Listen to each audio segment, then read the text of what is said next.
வேற வழி இல்ல. புதிதாக வந்திருக்கக்கூடியவர்களுக்கு நீங்கள் வாக்களித்து விடாதீர்கள், உங்களுடைய வாக்குகள் பிரிந்துவிடும். அதனால இந்த ஒரு முறை நீங்கள் காங்கிரசுக்கு போடுங்க. என்ற அயோக்கிய பயல்களா எத்தனை வருஷமா இந்த மக்களை ஏமாத்துவீங்க? எத்தனை வருஷமா ஏமாத்துவீங்க? காங்கிரஸ்காரர்கள் எப்படி வாக்கு கேட்கறாங்க தெரியுமா? எப்படி ஓட்டு கேட்கறாங்க தெரியுமா? மாற்றம் வரணும் தான், விஜய் நல்லவர் தான், டாக்டர் பிரேமலக்ஸ் லாரன்ஸ் அவர்கள் ஒரு சிறந்த வேட்பாளர் தான், நல்லவர் தான், அத்தா தாரையை கட்பட்டு அவங்க ஒண்ணுக்கும் பிரயோஜனம் இல்லதான். எப்படி எப்படி மதவாதம் மக்களை கொல்லுவோம், எப்படி மதவாதம் இந்த சமூகத்தை பின்தங்க வைக்கிறோம். அதைவிடமும் பல மடங்கு, அதைவிடமும் பல மடங்கு ஊழலும் லஞ்சமும் இவர்களை பின்னுக்கு தள்ள. எப்பெல்லாம் திமுகவுக்கு நெருக்கடி வருவோம் அப்பெல்லாம் குறுக்க இந்த கௌசிக் வந்தான் சொன்னது மாதிரி பாஜக வரும். இப்பதான் அதுக்கு அர்த்தம் புரியுது. கோபேக் மோடின்னு சொன்னா மோடியே திரும்பி போன் கிடையாது, மோடிக்கு பின்னாடி போய் நில்ல அப்படிங்கிறதா. நீங்க நல்லது செஞ்சா நாங்க ஏன் இந்த கட்சி ஆரம்பிக்க போறோம், இப்படி களத்தில் வந்து கத்திக்கிட்டு இருக்க போறோம்.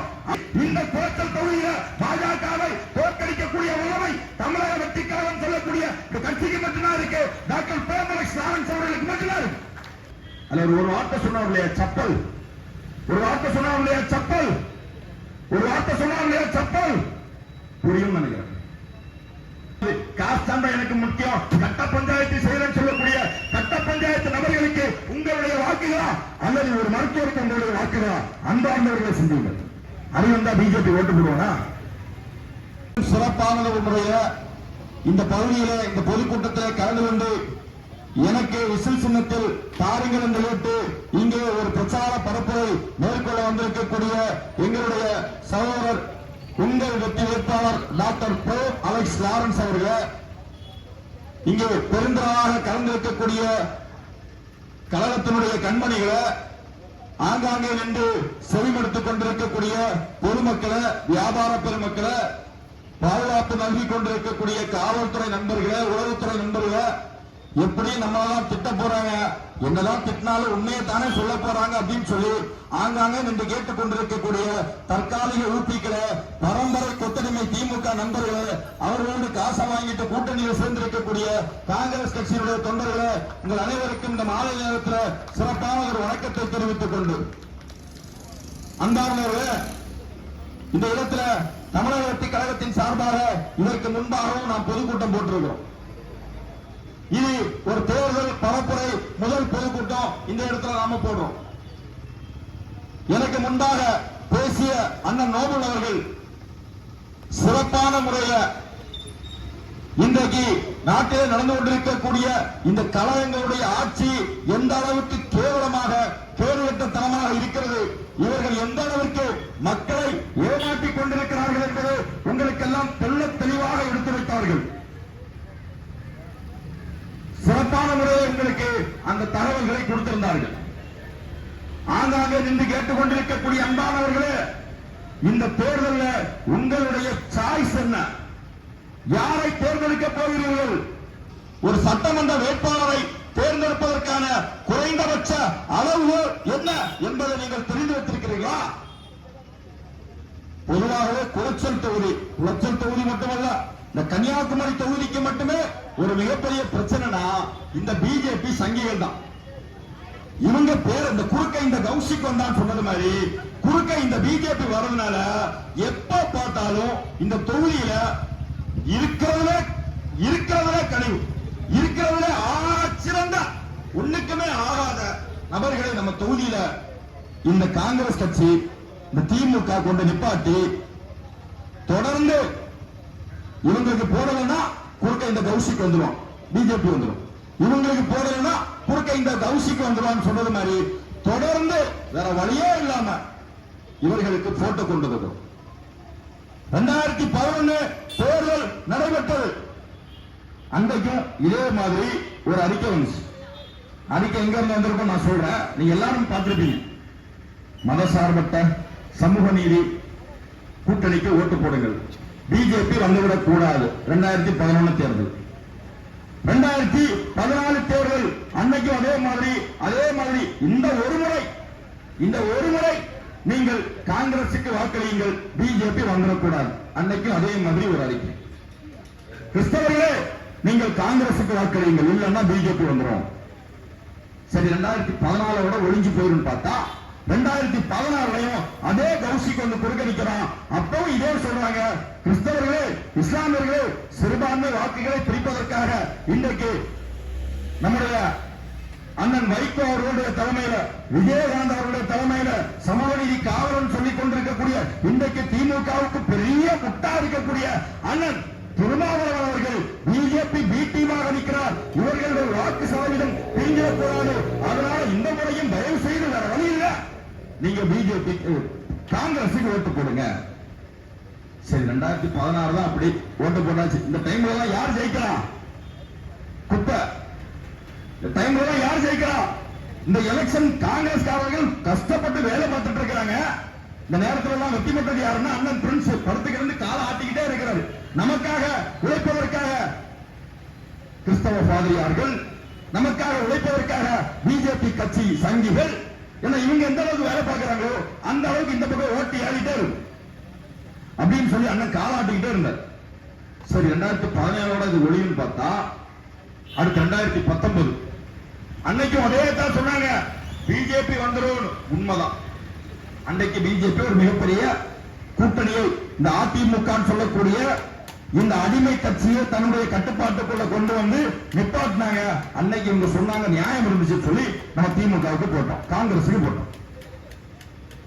காங்கிரசுக்கு போட்டோம். அதுல வேதனை என்னன்னா, யாருக்கு போட்ட ஆள் இல்லையா, நமக்கு தேடி பிடிச்சு கொண்டு வருவாங்கன்னு நினைக்கிறேன். பொதுவாக ஒரு வேட்பாளர் தேர்வு செய்யும்போது, டாக்டரை தேர்வு செய்யும் போது அவர் ஃபயர்ல நின்னாரு. அவ்வளவு கேள்விகள், அவருடைய பேக்ரவுண்ட் அவ்வளவு செக் பண்ணாங்க, அவ்வளவு விஷயம். ஆனா இங்க எப்படி தேர்ந்தெடுக்கிறாங்கன்னு தெரியல. ஆக சிறந்த ஒண்ணுக்கும் பிரயோஜனம் இல்லாதவங்களை தேடுவாங்க. அது எப்படி தேடுறாங்க? ஏன்னா ஆக சிறந்த நல்லவர்களை தேர்ந்தெடுக்கிறது கஷ்டமா இருக்கும். இது ஒருவேளை ஈஸியா இருக்குமோ, எல்லாம் ஒன்னா இருக்கும், அதுல ஏதாவது ஒண்ணு கண்ணை முடித்து தூக்கிடுவாங்கன்னு நினைக்கிறேன்.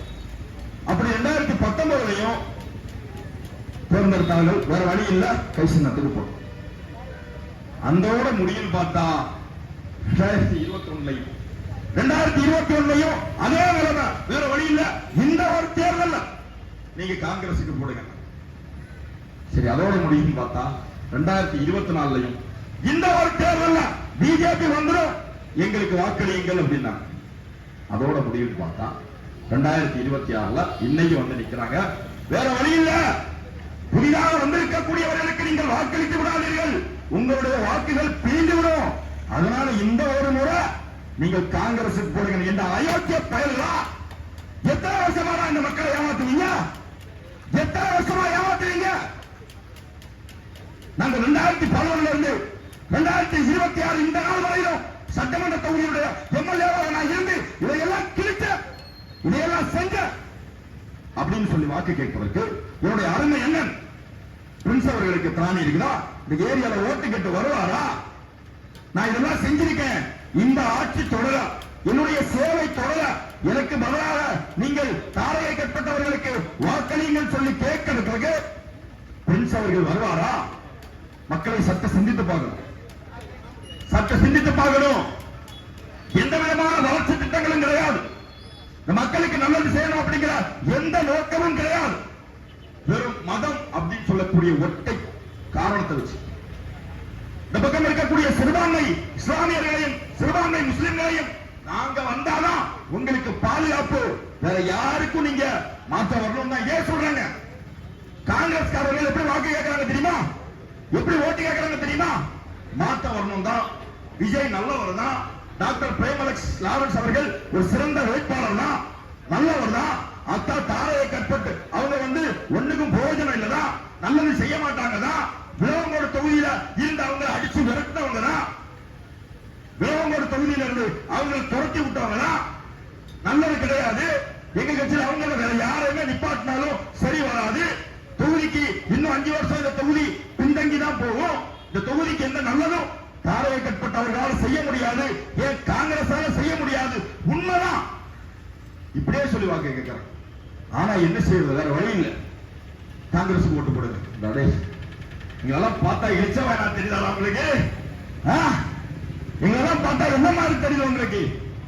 இப்படியே பொய் சொல்லல, மேலைக்காக சொல்லல, இப்படியே சொல்றேன். நீங்க அவர்களுடைய பதிவுகள் இன்னைக்கு சமூக ஊடகங்களை பரவுது. அன்பார்ந்தவர்கள், ஒரு விஷயத்தை தெளிவாக யோசித்துக் கொள்ளுங்கள். எப்படி மதவாதம் மக்களை கொல்லுவோம், எப்படி மதவாதம் இந்த சமூகத்தை பின்தங்க வைக்கிறோம், அதைவிடமும் பல மடங்கு ஊழலும் லஞ்சமும் இவர்களை பின்னுக்கு தள்ளும். ஒரு பக்கத்துல பிஜேபியை காரணம் காட்டிக்கிட்ட, ஒரு பக்கத்துல பிஜேபி வந்துரும் சொல்லி பூச்சாண்டி காமிச்சுக்கிட்டு அவர்களோடு கூட்டு சேர்ந்து ஒட்டுமொத்தமாக கொள்ளையடித்துக் கொண்டிருக்கிறார்கள். வந்தாண்டவர்கள் அதை மட்டும் தெளிவாக புரிந்து கொள்ளலாம். ஈடி வருது, அமைச்சர்களுடைய வீடுகளுக்கு ஈடி ரயில் வருது. ஈடி ரயில் வந்தா என்ன செய்யணும்? ஈடி ரயில் வருது, 1500 கோடி ரூபாய் ஊழல் செஞ்சிருக்காங்க, அதற்கான ஆவணங்கள் இருக்குன்னு சொல்லி தூக்கிட்டு போனாங்கன்னா என்ன செய்யணும்? காவல்துறை இருக்குது, நான் ஒரு தவறு செஞ்சிருக்கேன் அப்படிங்கிறது நாங்க விசாரணையில கண்டுபிடிச்சிட்டோம், என்ன செய்யணும்? கைது பண்ணணுமா? ஏன் இதுவரையிலும் நம்முடைய KM நேரு வீட்டுல இந்த ஈடி ரயில் வந்துச்சு, இதுவரையிலும் ஏன் கைது செய்யப்படவில்லை? ஏன் பொன்முடி கைது செய்யப்படவில்லை? ஏன் செந்தில் பாலாஜி அதற்கு பிறகு அவருடைய வீட்டில் ரைடு வந்ததற்கு பிறகு ஹாயா சுத்திக்கிட்டு இருக்கிறாரு, கைது செய்யப்படவில்லை? எல்லாத்திற்கு மேலாக உதயநிதி ஸ்டாலினுடைய உறவினர் அவர் வீட்டில் ரைடு நடந்துச்சு, ஏன் கைது செய்யப்படவில்லை? அன்பார்ந்தவர்களை சிந்திக்கணும். ஏன் கைது செய்யப்படவில்லைன்னா அதுதான் கூட்டணி. எப்பெல்லாம் திமுகவுக்கு நெருக்கடி வருவோம் அப்பெல்லாம் குறுக்க இந்த கௌசிக் கொண்டான்னு சொன்னது மாதிரி பாஜக வரும். உண்மையிலே பாஜக சொல்லக்கூடிய கட்சிக்கு தமிழ்நாட்டில் ஒரு கட்சி இருக்கிறது ஞாபகம் இருக்குதா? இந்த கட்சி ஜெயிக்கணுங்கிற எண்ணம் இருக்குதா? இவரை நம்பி எடப்பாடி பழனிசாமி இந்த கப்பல்ல வேலைன்னு சொல்லி சொன்னது மாதிரி அந்த மாதிரி போய் நிற்கிறாரு. ஏதாவது அவர்களுக்கு குறைந்தபட்சம் 10 தொகுதியாவது ஜெயிக்கணுங்கிற எண்ணம் இருக்கா? நேற்றைக்கு பார்த்திருப்பீங்க, டீலிமிட்டேஷன் சொல்லக்கூடிய ஒரு சட்டத்தை பாராளுமன்றத்தில் கொண்டு வர போறாங்க. பொதுவாக இந்த மாதிரி எலெக்ஷன் நடக்கக்கூடிய டைம்ல மோடி நல்லது சாதம் செய்வார். ஆனா பட்டவர்த்தனமாக வெளிப்படையாக இந்த தேர்தல் நேரத்தில் திட்டமிட்டு பாராளுமன்றத்தில் இந்த டீலிமிட்டேஷன் தொகுதி வரையறைன்னு சொல்லக்கூடிய ஒரு திட்டத்தை ஏன் கொண்டு வராங்க? அதை வச்சு மு க ஸ்டாலின் அவர்கள் சந்தடிக்கணும். நீ பார்த்துக்கிட்டீங்க, காலையில கருப்பு கொடி கருப்பு சட்டை அமோகமா போச்சு. நாங்கள் தான் பாசிசத்துக்கு எதிரானவர்கள் சொல்லு. ஆனா இப்ப கருப்பு சட்டை போடுவாங்க இல்லையா, மோடி ஊருக்கு வந்தா நேர அவர் பின்னாடி போயிடுவாங்க. அவர்கள் ஆட்சியில் இருக்கும்போது, எடப்பாடி ஆட்சியில் இருக்கும்போது, இவர்கள் ஆட்சியில் இல்லாத டைம்ல என்ன சொல்லுவாங்க? கோ பேக் மோடின்னு சொல்லுவாங்க. ஆனா இவர்கள் ஆட்சியில் வந்துட்டா இவர்கள் உள்ள குறை வச்சு அவர்கள் வரவேற்று மோடிக்கு பின்னாடி போய் நிற்பாங்க. இப்பதான் அவருக்கு அர்த்தம் புரியுது. கோ பேக் மோடின்னு சொன்னா மோடியே திரும்பி போன் கிடையாது, மோடிக்கு பின்னாடி போய் நில்லு அப்படிங்கிறது அர்த்தம். மறைமுகமாக கூட்டணியை வைத்துக் கொண்டிருக்கிறார்கள். பாஜக எப்பெல்லாம் தமிழ்நாட்டில் ஒரு புதிய சக்தி வருமோ அப்ப பாஜக இங்க வந்து நான் ஒரு பெரிய பூச்சாண்டி இருக்கேன்னு சொல்லி பயமுறுத்துறது மாதிரி நிறுத்தும். அந்த நேரத்தில் இந்த பக்கம் நம்முடைய திமுக மத்திய பூச்சாண்டி அவனால நீ பாதிக்கப்படக்கூடாதுன்னு சொன்னா எனக்கு ஓட்டு போடு. இந்த ஒற்றை காரணத்தை சொல்லி மட்டுமே அன்பு சகோதரர்கள் இந்த நாட்டை ஆட்சி அதிகாரத்துக்கு வந்து கொண்டிருக்கிறார்கள். சரி, நீங்க ஆட்சிக்கு வரீங்க, ஆட்சிக்கு வரக்கூடியவர்கள் மக்களுக்கு நல்லது செய்வீங்களா? நீங்க நல்லது செஞ்சா நாங்க ஏன் இந்த கட்சி ஆரம்பிக்க போறோம், இப்படி களத்துல வந்து கத்திக்கிட்டு இருக்க போறோம்? அவருடைய டாக்டர் தொழில சிறப்பா செய்வாரு. நீங்க நல்லது செஞ்சா நாங்க தான் எங்க வேலையை பார்த்துட்டு போவேன். நல்லது செஞ்சீங்களா? நல்லது செய்திருக்கிறீர்களா? அக்கா கனிமொழி சொன்னாங்க, தமிழ்நாட்டில் விதவைகள் அதிகம். தமிழ்நாட்டில் அதிகமான விதவைகள் இருக்கிறார்கள். எடப்பாடி பழனிசாமி ஆட்சியில் சொன்னார்கள். அக்கா கனிமொழி அவர்கள் கடந்த 5 வருடமாக தமிழ்நாட்டில் நடந்திருக்கக்கூடிய படுகொலைகளத்தின, தமிழ்நாட்டில் நடந்திருக்கக்கூடிய சாராய மரணங்களத்தின கணக்கு போட்டு சொல்வதற்கு யாராவது தயாரா இருக்கீங்களா? திமுகவை சார்ந்தவர்கள், அன்பார்ந்தவர்கள், மதத்தின் பெயரால் பாஜக வந்துடும் எங்களுக்கு ஓட்டு போடுங்க சொல்லக்கூடியவர்கள் தான். குறைந்தபட்சம் மனவாதம் எவ்வளவு அயோக்கியத்தனமோ அதே மாதிரி உங்ககிட்ட தானே ஆசீர்வாதம் வாங்க வராங்க. சீட்டு கிடைச்ச உடனே அவரும் போய் பார்த்தார்ல, இந்த தொகுதியினுடைய பாஜக வேட்பாளர், கிள்ளியூர் தொகுதியோட பாஜக வேட்பாளர் சீட்டு கிடைச்ச உடனே வந்து உங்களிடம் ஆசி வாங்குவாங்க இல்லையா? குறைந்தபட்சம் அப்ப கூட ஒரு அட்வைஸ் சொல்லணுங்கிற எண்ணங்கள்ல ஆதரவு அளிப்பதற்கு முன்பாக சில சில பங்கு தந்தைகளுக்கு எல்லாம் சரி உனக்கு ஓட்டு போடுறோம், மதச்சார்பற்ற கட்சி உனக்கு நாங்க ஓட்டு போடுறோம், மதச்சார்பற்ற கட்சி உனக்கு நாங்க ஓட்டு போடுறோம், எங்களுக்கு பிரச்சனை இல்லை. ஆனா இந்த மக்களுக்கு குறைந்தபட்சம் நல்லது செய்யுங்க அப்படின்னு சொல்லி ஒரு வெள்ள பேப்பர்ல எழுதி வாங்கிட்டாவது அவர்களுக்கு ஆதரவு அளிக்கலாமே. என் அன்புடைய பங்கு தந்தை அவர்களே, வெளிப்படையாகவே பாஜக தாவேகாவிற்கு எதிராக பிரச்சாரத்தை செய்கிறார்கள். இந்த இடத்துல என்று சொல்றோம், இந்த கோச்சல் தொகுதியில உண்மையில யாருக்கும் போட்டி. எனக்கு முன்னாடி சகோதரர் சொன்ன மாதிரி தாவேகாவுக்கும் பாஜகவுக்கும் தான் போட்டி. இந்த கோச்சல் தொகுதியில பாஜகவை தோற்கடிக்கக்கூடிய வல்லமை தமிழக வெற்றிக்காரன் சொல்லக்கூடிய கட்சிக்கு மட்டும்தான் இருக்கு. டாக்டர் பிரேமலக்ஷ்மி அவர்களுக்கு மட்டும்தான் இருக்கு. எப்படிப்பட்ட வேட்பாளர்? பாஜகவுடைய வேட்பாளர் எப்படிப்பட்டவர்? மண்டே மார்க்கெட்டில் இருக்கக்கூடிய நண்பர்களுக்கு சொல்ல வேண்டிய அவசியம் கிடையாது. கட்சியில இருக்கும்போது தனக்கு சீட்டு வேணும்னா மாற்று மதத்தை சார்ந்தவர்கள் மேல அவதூறுகளை பரப்புவார். அவர்களுக்கு எதிராக விஷமத்தனமான கருத்துக்களை பரப்புவார்கள். சமீபத்தில் நீங்க ஒரு வீடியோ வைரலா போச்சு பார்த்திருப்பீங்க. அதிமுகவை சார்ந்த கிறிஸ்தவர்கள் கூட்டணி அப்படிங்கிற பேர்ல வேற வழி இல்லை அப்படின்னு சொல்லிட்டு அவருக்காக வைத்துக் கொண்டிருக்கக்கூடியவர்களை சற்று சிந்தித்து பாருங்கள். என்ன சொன்னாரு? ஆசாரிப்பள்ள மருத்துவமனையில் இருக்கக்கூடிய அந்த 1939 இருந்து வரக்கூடிய அந்த தேவாலயத்தை, அந்த சாப்பல எதோட கம்பேர் பண்ணாரு? இந்த அயோக்கியர எந்த அடிப்படையில ஒரு மத வழிபாட்டு தளத்தின் மீது இந்த அளவுக்கு அயோக்கியத்தனமான வார்த்தையை சொல்லிட்டு இன்னைக்கு பத்திரிகை செய்தி என்ன தெரியுமா? இன்னைக்கு பத்திரிகை செய்தி என்ன கொடுத்திருக்காரு தெரியுமா? சிறுபான்மை மக்கள் எனக்கு தான் வாக்களிப்பாளர்கள். அல்ல ஒரு வார்த்தை சொன்னார் இல்லையா சப்பல், ஒரு வார்த்தை சொன்னார் இல்லையா சப்பல் புரியும் நினைக்கிறேன். புரியுதா? இந்த வார்த்தை இருக்கிற சப்பல் ஏதாவது பழைய சப்பலா இருந்துச்சுன்னா, ஒரு வார்த்தை சொன்னார் இல்லையா சப்பல், ஏதாவது பழைய சப்பலா இருந்துச்சுன்னா, ஒரு வார்த்தை சொன்னார் இல்லையா சப்பல், ஏதாவது பழைய சப்பலா இருந்துச்சுன்னா என்ன நெஞ்செழுத்தம், என்ன நெஞ்செழுத்தம்? எப்படிப்பட்ட மண் இந்த கன்னியாகுமரி மாவட்டம்? இவர் வெற்றி பெற்று இந்துக்களுக்கு நல்லது செய்ய போறாரா? 2014 தேர்தலுக்கு முன்பாக அண்ணன் ராதாகிருஷ்ணன் அவர்கள் இதே இடத்துல கூட பேசியிருக்காரு. சிறுபான்மை கிறிஸ்தவர்களுக்கு, சிறுபான்மை முஸ்லிம்களுக்கு இங்கே கல்வி உதவித்தொகை இருக்கிறது, என்னுடைய இந்துக்களுக்கு எங்கே, இந்து மாணவர்களுக்கு எங்கேன்னு சொல்லி படிக்கக்கூடிய மாணவர்களுடைய மத்திய மதவரியை தூண்டியது ஒரு ராதாகிருஷ்ணன். இதே இடத்துல ஒரு போராட்டத்தில் கன்னியாகுமரி மாவட்டம் சுடுகாடா போர்கள் சொன்னது ராதாகிருஷ்ணன். அன்பார்ந்தவர்கள், நீங்கள் இந்துக்களாக இருக்கலாம், கிறிஸ்தவர்களாக இருக்கலாம், முஸ்லீம்களாக இருக்கலாம், ஒரே ஒரு விஷயத்தை மட்டும் தெளிவா போறீங்க. சுடுகாடானா கன்னியாகுமரி மாவட்டம் சுடுகாடானா, கோச்சல் சுடுகாடானா யாருக்கு நஷ்டம்? அன்னை ஃபுட் பேலஸ் கிறிஸ்தவராக தான் இருப்பாரு. இந்த மண்டே மாவட்டம் சுடுகாடாச்சுன்னா யாருக்கு வியாபாரம் பார்ப்பாரு? யாருக்கு வியாபாரம் செய்வார்? அதுவும் அபிநய ஜுவல்லரி மண்டை மார்க்கெட் சுடுகாடாச்சுன்னா யாருக்கு வேலை பார்ப்பாரு? யாருக்கு வியாபாரம் பார்ப்பாரு? நீ ஹிந்து ஆயிரு, கிறிஸ்தவன் ஆயிரு, முஸ்லீம் ஆயிரு, எல்லாருமே இந்த இடத்துல ஒரு பொதுக்கூட்டம் நடத்தானே. 3 மதத்தை சார்ந்தவர்களுடைய பங்களிப்பு இல்லாம இப்படி ஒரு விஷயம் நடக்க முடியுமா? ஒரு ஓரமா ஒரு குப்பை கிடந்துங்க அடையாளத்தினா கூட 3 மதத்தை சார்ந்தவர்களும் வந்து நிற்க வேண்டிய தேவை இருக்குன்னு சொன்னா ஒரு மாநிலத்தை நடத்த வேண்டிய பொறுப்பும் கடமையும் ஒரே ஒரு மதத்தை மட்டும், ஒரே ஒரு மத தன்மையை மட்டும் சொல்லி, அது இந்த சட்டமன்ற தொகுதியில வளர்ச்சி பணிகளை கொண்டு வருவதற்கு ஒரே ஒரு மதத்தை மட்டும் சொல்லி முடியுமா? அந்த நபரு பேசுறதெல்லாம் அப்படிதான் பேசுவார் மேடையில. இப்போ ஒரு ஹிந்து இருக்கிறான், ஒரு முஸ்லீம் இருக்கிறான். இப்ப நான் இருக்கிறேன்னு, இன்னொரு நபர் நான் ராஜேஷ் இருக்கிறார். ராஜேஷ் தப்பு பண்ணல, நான் தப்பு பண்ணிட்டேன், அவன் அடிச்சிட்டேன். நான் முதல்ல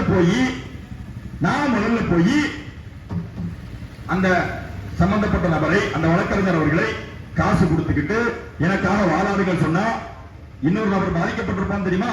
அவன் வரும்போது இந்துவாவது பொந்துவாவது காஸ்ட் தான் எனக்கு முக்கியம், கட்ட பஞ்சாயத்து செய்யறேன்னு சொல்லக்கூடிய கட்ட பஞ்சாயத்து நபர்களுக்கு உங்களுடைய வாக்குகளா அல்லது ஒரு மருத்துவருக்கு உங்களுடைய வாக்குகளா? அன்பார்ந்தவர்களை சிந்தியுங்கள். மக்கள் மத்தியில வெறுப்பை விளைக்கக்கூடியவர்கள் எப்படி இந்த மாவட்டத்தில் இந்த தொகுதியில வளர்ச்சி பணியை குறித்து யோசிக்க முடியும்? நாங்கள் சொல்லுவோம், அனைவருக்கும் குடிநீர் கொண்டு வருவோம். யாருக்கு? அனைவருக்கும். நாங்க சொல்லுவோம், இந்த தொகுதியில படித்த இளைஞர்களுக்கு வேலை வாய்ப்பு உருவாக்கணும். யாருக்கு? யாருக்கு? அனைவருக்கும். நாங்க சொல்லுவோம், இங்கே நோயால் துன்பப்படக்கூடிய அத்தனை பேருக்கும் சிறந்த மருத்துவத்தை தமிழகத்துக்கு கழகம் கொடுக்கணும். யாருக்கு? அனைவருக்கும். பாஜக சொல்ல முடியுமா? பாஜக சொல்ல முடியுமா? இதோ டீலிமிட்டேஷன் அப்படிங்கிற பேர்ல இன்றைக்கு தமிழகத்தை வஞ்சிக்கக்கூடிய ஒரு வேலையா இந்த பாஜக செய்யல. அதிமுக ஆதரவு, பாஜக ஆதரவு, தமிழ்நாடு பாஜக ஆதரவு. இந்த சட்டம் என்ன சொல்லுது? இந்த சட்டம் அமல்படுத்தினா வட இந்தியாவில் அதிகமான பாராளுமன்றங்கள் வரும், தமிழ்நாட்டில் குறைவாக இருக்கும். ஏன் தமிழ்நாட்டில் குறையுது? ஒரு 20-25 வருஷத்துக்கு முன்னாடி இந்தியாவுடைய மக்கள் தொகை பிரச்சனை இருக்குது. அந்த மக்கள் தொகை பெருக்கத்தில் வந்துச்சுன்னா இந்தியா பலவீனமாயிரும், இந்தியா பின்னடைஞ்சிரும். அதனால மக்கள் தொகையை குறைங்கன்னு சொல்லி ஒருவருக்கு நமக்கு நாம் இருவர் நமக்கு இருவர் சொன்னாங்க, நாம் இருவர் நமக்கு ஒருவர் சொன்னாங்க. இந்த திட்டங்களை மக்களுக்கு தெளிவாக எக்ஸ்பிளைன் பண்ணாங்க. ஆமா கரெக்ட் தானே, மக்கள் தொகையை குறைக்கலாம் சொல்லி நம்முடைய தமிழ்நாட்டை சேர்ந்தவர்கள், நம்முடைய கேரளாவை சேர்ந்தவர்கள், கர்நாடகாவை சார்ந்தவர்கள், இது தென் மாநிலங்கள் எல்லாம் இந்திய அரசு சொன்ன அதை நம்பி குழந்தைகளை 2 பேரும் 1 அப்படி பெற்றுக்கிட்டோம். அப்படிதானே? அதனால என்னாச்சு? தென் மாநிலங்களுடைய மக்கள் தொகை எண்ணிக்கை குறைந்தது. வட இந்தியாக்காரன், யூபிக்காரன், நாபிக்காரன் எவனாவது சொன்னா கேட்பானா? எவனாவது சொன்னா கேட்பானா? எனக்கான அறிவு இருக்கா? அறிவு வந்தா பிஜேபி ஓட்டு போடுவானா? ஒரு அரசு சொல்றதை கேட்பானா? இந்தியா வளர்ச்சி அடைந்தா இதை செய்ய சொன்னா கேட்பானா? கேட்க மாட்டான். ஏன்னா அவனுக்கு அறிவு இல்ல. அறிவு இல்லாததுனால அவன் என்ன பண்ணான்னா மக்கள் தொகையை கட்டுப்படுத்தல. போராடுறதுக்கு என்ன பண்றாங்க? பிஜேபி ஓட்டு போட்டான். இந்த அறிவு கிட்டவங்க. அதனால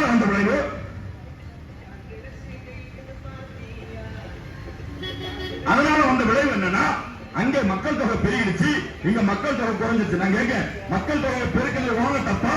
மக்கள் தொகையை குறைத்து இந்த இந்தியாவை வளர்ச்சி பாதையில் கொண்டு வந்தது எங்களுடைய தவறா? மக்கள் தொகையை அதிகப்படுத்தியது உங்க தப்பா? மக்கள் தொகையை குறைச்சது எங்களுடைய தப்பா? எந்த காரணத்தை சொல்லி, அதாவது ஒரு அரசு, ஒரு டீச்சர் ஒரு விஷயத்தை சொல்றாங்க, பள்ளியில படிக்கக்கூடிய ஒரு 50 மாணவர்கள் இருக்கார்கள். ஒரு விஷயத்தை டீச்சர் சொல்லும் போது அதை கேட்ட மாணவனுக்கு பரிசா, டீச்சர் சொல்ல கேட்காத மாணவனுக்கு பரிசா? மோடி ஆட்சியில் என்ன தெரியுமா? அரசு சொல்லும், அதை எவெல்லாம் கேட்கலையோ அவனுக்கு பரிசு. துப்பு கட்ட ஆட்சி. இப்படி ஒரு ஆட்சி தமிழ்நாட்டில் வரணுமா? இப்படி ஒரு ஆட்சி நீங்க சிவகுமார் ஓட்டு போட்டீங்கன்னா இப்படிப்பட்ட ஆட்சி தான் வரும். அப்போ அவங்க கேட்கல, மக்கள் தொகை பெருகிடுச்சு. இப்ப என்ன பண்றாங்க? ஐயோ அவர்கள் பாவம் இல்லையா, அங்கே மக்கள் தொகை அதிகமாயிடுச்சு இல்லையா, அதனால அவங்களுக்கு நாங்க பாராளுமன்ற சீட்டுகளை மக்கள் தொகையோட அடிப்படையில் கொடுக்கிறோம். இத யார் ஆதரிக்கிறா? இதை யார் ஆதரிக்கிறா? இங்க இருக்கக்கூடிய அதிமுக. அதிமுக எவனுக்கும் அறிவு கிடையாது. டீலிமிட்டேஷன் என்னன்னே தெரியாது. டீ குடிக்கடியா சாப்பிடுற டீலிமிட்டேஷன் பத்தி இந்த பேசாதுன்னு சொல்லுவான். எடப்பாடி பழனிசாமி கேட்டாலும் அதான் சொல்லுவாரு. பிஜேபி ஆதரிக்குது. இங்க இருக்கக்கூடிய பிஜேபி காரனுக்கே பிரச்சனை, அது கூட தெரிய மாட்டேங்குது. வட இந்தியாவில் அதிகமான எம்பிக்கள் வந்தா, தென்னிந்தியாவில் குறைவான எம்பிக்கள் வந்தா, ஈவன் பிஜேபி தென்னிந்தியாவையும் ஜெயிக்குதுன்னு வைங்களா, இங்க தென்னிந்தியாவில் இருக்கக்கூடியவர்கள் சொல்றத கேட்பாங்களா? இந்தியா ஒரே நாள்ல அமல்படுத்தி விடுவார்கள் அதிகமான எண்ணிக்கையின் பேர்ல, எம்பிக்கள் பேர்ல. நம்ம கன்னியாகுமரி மாவட்டத்தில் எலெக்ஷன் பிரச்சாரம் முடிஞ்சு நாம சாப்பிடுறோமோ இல்லையோ, பிஜேபி காரங்க என்ன சாப்பிடுறாங்க? பரோட்டாயும் பீஃபும் சாப்பிடுறாங்க. அப்படிதானே? பரோட்டாவும் பீஃபும் சாப்பிடுறாங்க. அப்படிதானே? வட இந்தியால பீஃப் சாப்பிட மாட்டாங்க. வட இந்தியால பீஃப் சாப்பிட்டா அது அவங்க பல காரணங்கள் சொல்லுவாங்க. ஆனா எக்ஸ்போர்ட் பண்ணுவானுங்க, பீஃப் சாப்பிட மாட்டானுங்க. இப்போ பாராளுமன்ற நம்ம அண்ணன் சிவகுமார் பீஃப் சாப்பிடுவாங்க நினைக்க தெரியல, நிறைய பேர் சாப்பிடுவாங்க. இப்போ பாராளுமன்றத்தில் ஒரு சட்டம் வருது, அதிகமான எம்பிக்கள் வந்து ஆயிட்டாங்க, இங்க கம்மியா இருக்கிறாங்க. ஈவன் இங்க இருக்கக்கூடியவர்கள் பிஜேபி காரர்களாக இருந்தாலும் தமிழ்நாட்டில் 40 எம்பிக்கள் பிஜேபி ஆயிட்டாங்க. கேரளாலையும் இதோ பிஜேபி ஆயிட்டாங்க, பிஜேபி எம்பிக்களே வச்சுடுங்க. வட இந்தியால ஒரு சட்டம், பீஃப் சாப்பிடக்கூடாது அப்படின்னு சொல்லிட்டு ஒரு சட்டம் வந்துச்சுன்னா யார் ஆதரிப்பாங்க?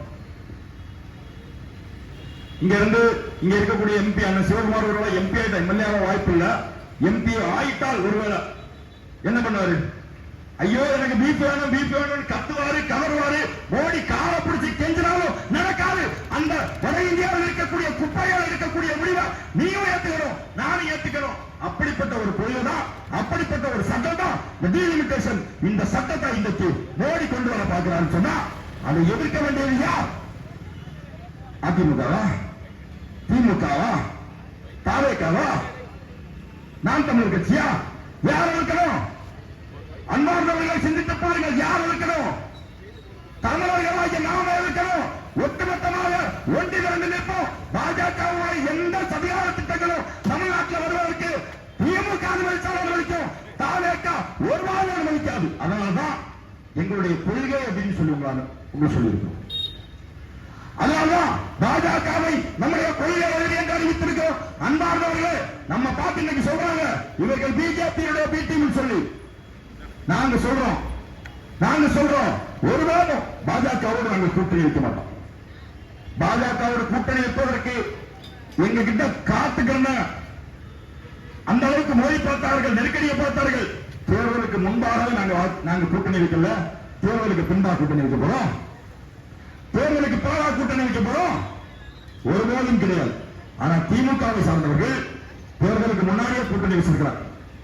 இந்த தொகுதியில தாரையை கட்பட்டவர்களை திட்டமிட்டு களமிறக்கினுடைய காரணம் என்ன தெரியுமா? இந்த காங்கிரஸ் ரொம்ப டார்ச்சர் பண்ணுச்சு, திமுக ரொம்ப டார்ச்சர் பண்ணுச்சு. ஆனா திருச்சி வேலுசாமி நம்ம விருதுநகர் எம்பி பயங்கரமா திமுகவை டார்ச்சர் பண்ணார். காங்கிரசுக்கு திமுகவுக்கு எப்பவுமே ஒரு கொள்கை உண்டு. தோற்ற சீட்டா திமுக கூட்டணி கட்சிகளுக்கு வருவாங்க. ஒரு 10 சீட் ஒரு கட்சிக்கு கூட்டணி 10, பிரேமலதாக்கா எனக்கு 10 சொல்றாங்க இல்லையா? இந்த 10ல 9 நக்கிட்டு போகுது, 2 உருண்டுட்டு போகுது. என்ன பண்ணு? நக்கிட்டு போகக்கூடிய தொகுதியெல்லாம் கூட்டணி கட்சிக்கு தாராளம் அள்ளி கொடுப்பாரு அண்ணன்.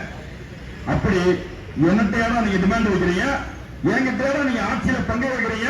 நான் பாரு பத்மநாபபுரம் தொகுதி மலை அறுத்து தள்ளி இருக்க மாவட்டங்கள் அவர்கள் திமுகவை சார்ந்தவன் டெபாசிட் வாங்க மாட்டான். அந்த தொகுதி உனக்கு அங்க பத்மநாபபுரம் நக்கிட்டு போயிடும், நாம தான் அங்க வெட்டி.